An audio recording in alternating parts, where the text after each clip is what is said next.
Alright, lots to unpack. It's only the first week of 2021, but DUI troubles have unfortunately impacted Vegas' sports.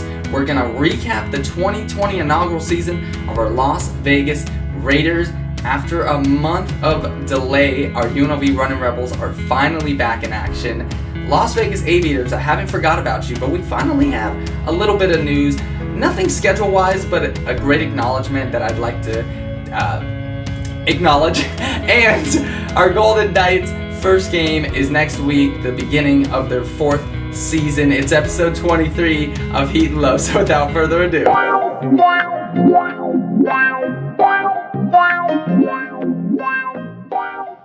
well, I want to recap our Las Vegas Raiders inaugural season at Allegiant Stadium. They finished 8-8, not the finish a lot of people were hoping for. I predicted them to go 10-6. They were just a little bit off. But let's recap their last game. It was a thriller.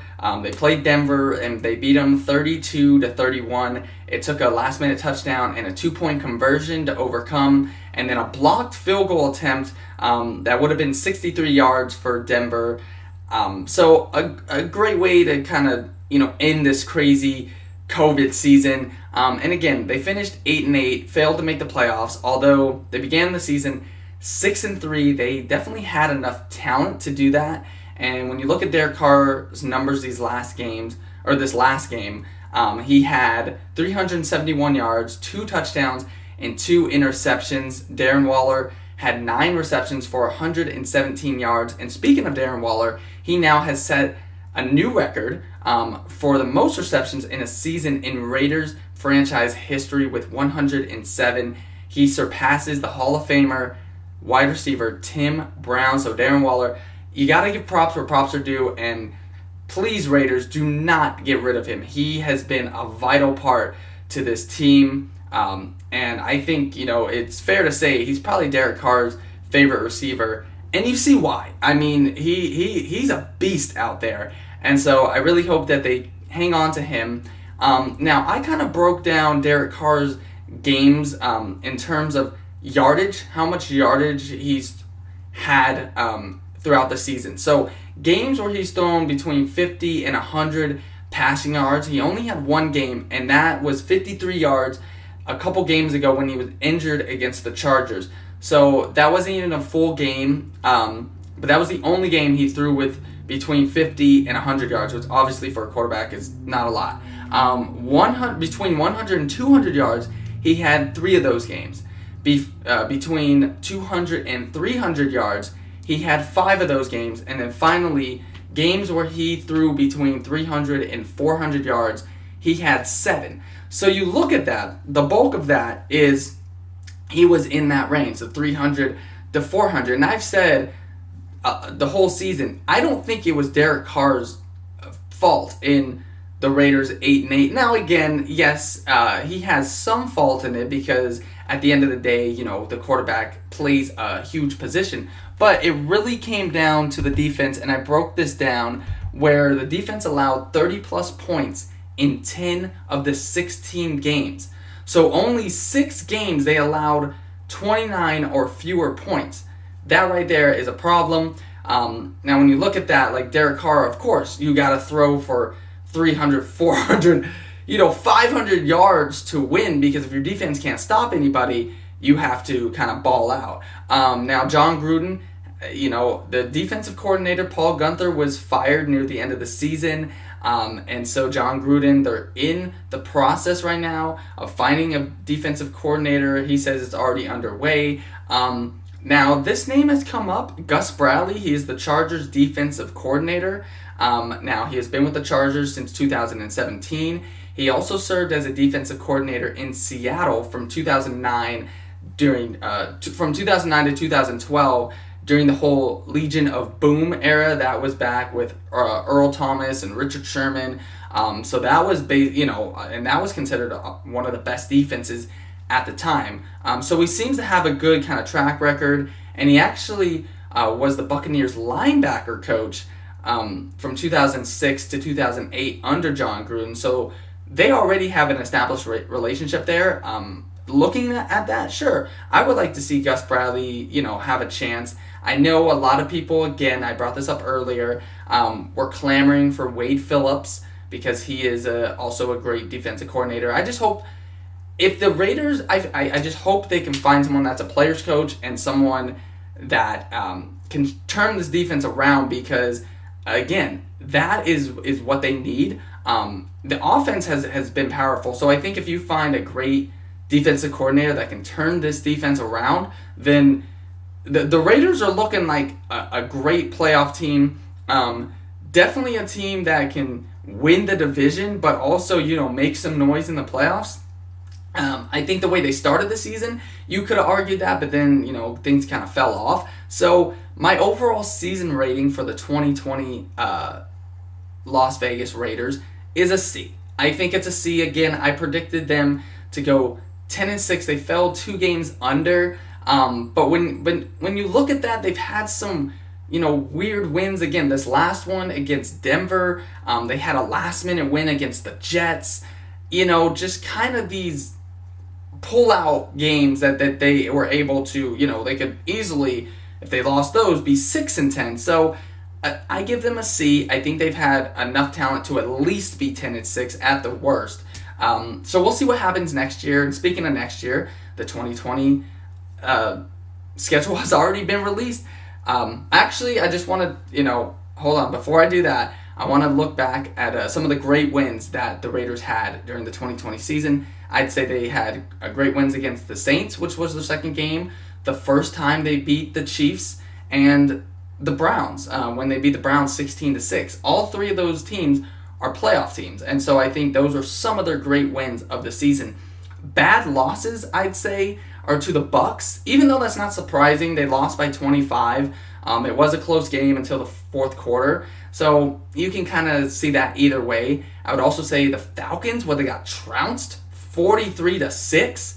And then, honestly, I think the Dolphins, just the way they lost that game, they were up. The decision to kick the field goal and not go for the touchdown, and then the face mask penalty on Fitzpatrick, just everything how that game ended, I would say that is considered a bad loss for me. So now let's look at the 2021 schedule. The home games you have, obviously they play the AFC West, which are the Chiefs, Broncos, and Chargers, the teams in their division. They also will be hosting the Baltimore Ravens, Cincinnati Bengals, Philadelphia Eagles, the Washington football team, and the Miami Dolphins once again. Their away games, again, the AFC West, they're going to be traveling to Cleveland, traveling to Dallas, traveling to New York to take on the Giants, traveling to Pittsburgh to take on the Steelers, and then traveling to Indianapolis. Again, so a pretty substantial schedule. I think, the goal this season, find that offensive coordinator, and things I think will only go up the way Darren Waller's been playing, a veteran presence that Nelson Aguilar has been playing. I'd like to see Henry Ruggs get more involved, and then hopefully Josh Jacobs can have a better season, but we actually have a disappointing story about him coming up right now. So I really hate to kind of be the bearer of bad news here, but Josh Jacobs on Monday morning was involved in a single car accident near the airport connector, and he was suspected of driving while intoxicated. Now he sustained minor injuries. He was treated at a local hospital. Now he then was transferred to the Clark County Detention Center pertaining to a DUI charge. He played 15 games this season, finishing with over 1,000 yards and 12 touchdowns. Which in this story, that's kind of besides the point. Really hate to see this. Glad he didn't injure anybody else. But I think something, to remember is there are things like Uber and Lyft available, especially for these guys that are paid, all this money. Like, you can afford this. That's the. And I don't want to get, too much into this because, I have a lot of opinions on this, but I just feel like things like this are available. They're readily available, and I think this is where you got to take responsibility. If you know you're gonna be kind of drinking a lot or whatever, you take responsibility in protecting not only yourself but other people. Again, glad to see no one else was hurt or injured. Hate that he was injured, but again, luckily nothing severe happened in that. So it's just a reminder, if you're gonna go out, if you're gonna drink, whatever, just be responsible. I know you've heard it, so much, but this is just another example. And it's just sad. And we actually have another example that is quite worse than this, and that involves UNLV's commit Zion Collins. He's not on the team yet, but he was actually arrested last week. This happened actually last Wednesday. For some reason I didn't report about it. I didn't see it, but I finally saw it this week. But I think maybe because they were still trying to figure things out. Now, Zion Collins actually killed a guy. This one involved a fatality. So that's very sad. For the same reason, again, driving intoxicated. He killed a 52-year-old man near Fort Apache and Blue Diamond, and the man later died at the hospital. Now, Collins, he's only 19 years old, so you hate to see that from someone that young. Has a bright future in basketball, just has a lot of life yet left, and he actually, again, like I said, he was arrested. He's a former star at Bishop Gorman, 4-star recruit, and he actually was a top 50 ranked player nationally. So again, that's what I'm saying. A lot of upside, a lot of promise heading into UNLV. In August, he actually chose UNLV over schools like USC, Arizona, and Arizona State. Now, UNLV Athletics did release a statement. They said, "We are aware of the tragic event that occurred yesterday," this is the day after, "and are in process of gathering more information. Our hearts go out to the families and friends of those impacted." Reportedly, this is the scary part. Collins was apparently driving 90 miles per hour in a 35. I mean, again, it just goes back to responsibility. It's much more than just yourself. Yes, protect yourself, but you also got to think of other people. And it's unfortunate that in this case, Josh Jacobs' case, he didn't kill anyone. There weren't any severe repercussions. Whereas this, we have someone that died, and Zion Collins, unfortunately, is going to have to live with that for the rest of his life. And UNLV has said he's not going to be joining the program, which isn't surprising. But you hate to see it, that this kid that has so much potential kind of throw everything away because of one irresponsible decision. And so it's very unfortunate. I'll kind of keep up with the story to see if anything else happens. This might sound controversial, but I do feel bad for him. He is only 19 years old. He made a mistake, again, a fatal mistake, but at the end of the day, I still think, it was a mistake. But again, it just goes back to the resources are there. Please use them, because I hate to see things like this. But I thought those were important, that they happened, and I wanted to cover them. But now we will get into the action of UNLV basketball. All right, yes, it was looking bleak for a while, but our UNLV basketball team, Runnin Rebels, finally back in action after a month of silence. And obviously it was due to COVID and everything, but it's so good to be back. Open up Mountain West Conference play against Colorado State. Was supposed to open it up against Wyoming, but that was postponed, as well as the games against San Diego State. But they finally have played, and they will take on Colorado State again on Saturday, because again, the way they're doing this is they're playing one team twice in a row and going from there in conference. So UNLV unfortunately falls to 1-5 overall. Colorado State improves to 7-2. You look at the final score, 74-71. UNLV loses by 3, but they held a 13-point lead with under 9 minutes to go. Couldn't close it out. Now some of the box scores I'd like to get to. Bryce Hamilton led the way, 23 points. David Jenkins, Caleb Grill, and DeYoung all had 11 points. So again, across the board, pretty great for UNLV. Now, Isaiah Stevens for Colorado State led the whole game with 25 points. Now, again, conference is looking pretty tough. If we're looking at some of the records, Air Force is 3-6, New Mexico 3-5, San Jose State 2-6, Fresno 3-3. But like I said, Colorado State 7-2, Boise State 9-1, Nevada 8-4, San Diego State 8-2. Now San Diego State, remember, they went like undefeated last year, or only losing once, whatever. So again, some top teams now. They've all played a lot more games because they haven't had to deal with COVID, whereas UNLV, some of their players got tested positive, and then TJ tested positive as well, so that's why they had to be out for so long. But again, finally felt good to get back into action.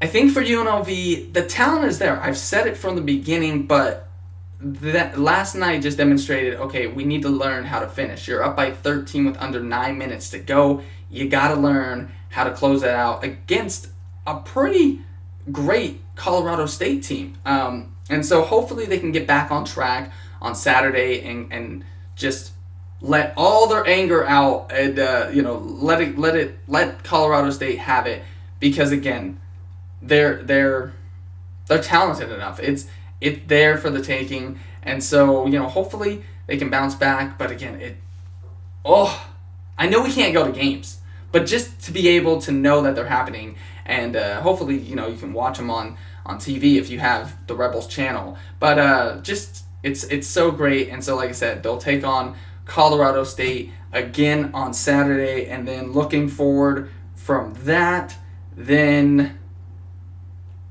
I don't have the schedule in front of me. I think it's kind of tentative right now because, like I said, I think some games had to be made up and rescheduled. So I'll keep you up to date about what is happening there. But UNLV basketball is back. A meaty episode. I told you it was going to be meaty. Let's get to our Las Vegas Aviators. We haven't heard a lot from them, but I'm rummaging somewhere out there that this season 2021 that they will finally be back at the Las Vegas ballpark. A couple years ago they finished like first in the division, lost early in the playoffs. So I haven't been to that ballpark yet, but people say it's so pretty and you got to get out there, and I plan, well, once fans are allowed back, I'm going to get out there. But so no schedule news as of yet. I will stay updated with that, but I wanted to give a huge congratulations to Sean Murray. Now he plays for the Oakland Athletics, and you're like, what does this have to do with the Aviators? But he was, obviously the Athletics are the Major League Baseball team, and the AAA affiliate to them is the Las Vegas Aviators. So that means he was an Aviator, but he was the only unanimous selection for Baseball Digest 2020 MLB Rookie All-Star Team. So congratulations, former Aviator, now Oakland A. Just want to give a quick shout out to him because, hey, Aviators, we haven't heard a lot from you, but any acknowledgement I can give, I'm certainly giving it your way. Can't wait for your second season, or I guess, well, yes, the second season as the Las Vegas Aviators. Before that, you were the 51s, but the Aviators, such a cool name, such a cool logo, a cool ballpark. You're cool. And speaking of cool, we're getting back to being cold with our Las Vegas Golden Knights. It's time to say, go Knights, go. Yes, Once again, they play their season opener next Thursday. We're less than a week away from it. Oh my gosh. Remember, 56 games. They're going to have an intra-division kind of bracket, so they're only playing certain teams, but they're kicking it off against the Anaheim Ducks. Now, season openers, this is the Golden Knights' fourth season. They are 2-1 in season openers. Their inaugural season, they beat the Dallas Stars, and that's when they went on to win 54 games, went all the way to the Stanley Cup, and it was like, whoa, where did this team come from? So that was 2017. 2018, they lost their season opener to Philadelphia, and then last year, or 2019 is obviously, that's when last season started. That's just crazy. They defeated the San Jose Sharks, our rivals. This year, again, like I said, they're opening up against the Anaheim Ducks. So each year they've played someone different in their season opener. Now, the Golden Knights have the upper hand against the Ducks. They are 10-2 against them so far in the short franchise stint of our Vegas Golden Knights. And they will play them a lot this year. 8 times, to be exact. Because like I said, only intra-division, they're going to be playing 2-game sets, just like what I talked about with UNLV, where they're playing Colorado State and then Colorado State again. That is how it's going to be for our Golden Knights. They're playing the Ducks, and then they're going to play the Ducks again. So 8 times this season, and like I said, it's going to be including these first 2 games. So it feels good to just get back into action. I'd love to see what Alex Pietrangelo, our recent defensive man that we acquired from the St. Louis Blues, what he brings to the table. Having Marc-Andre Fleury re-sign, hopefully him and Leonard can share the floor more this year. Ryan Reeves, Jonathan Marchessault, my guy, William Karlsson, Max Pacioretty, Mark Stone. The list goes on and on. They're talented enough. Again, they were talented enough, I think, to go to the Stanley Cup last year. I feel like one of these years, and that they're primed to do it, but I think it has to be soon, because this is the team to do it. And this is the time. Fleury's not getting any younger, but we do have Robin Leonard. But again, I'd like to see Fleury win another one. So, 4th season, 2021. Let's get back on track with just a better year, and what would make that a better year is a Golden Knights victory. So, go Knights, go. I am done for this week. Oh my gosh, thank you so much. I know it was a lot. I'm going to wrap it up quick. Happy Friday. Hope you had a great first week of 2021. Hopefully this year is much better for you, much happier, brings you a lot of joy. And yes, just to let you know, I finally got my hands on a PS5. So if you're still trying to get out there and here, hold on, let me got the DualSense controller right there. So pretty. But if you're still trying to get that, good luck to you. I will speak to you again next Friday. Deuces.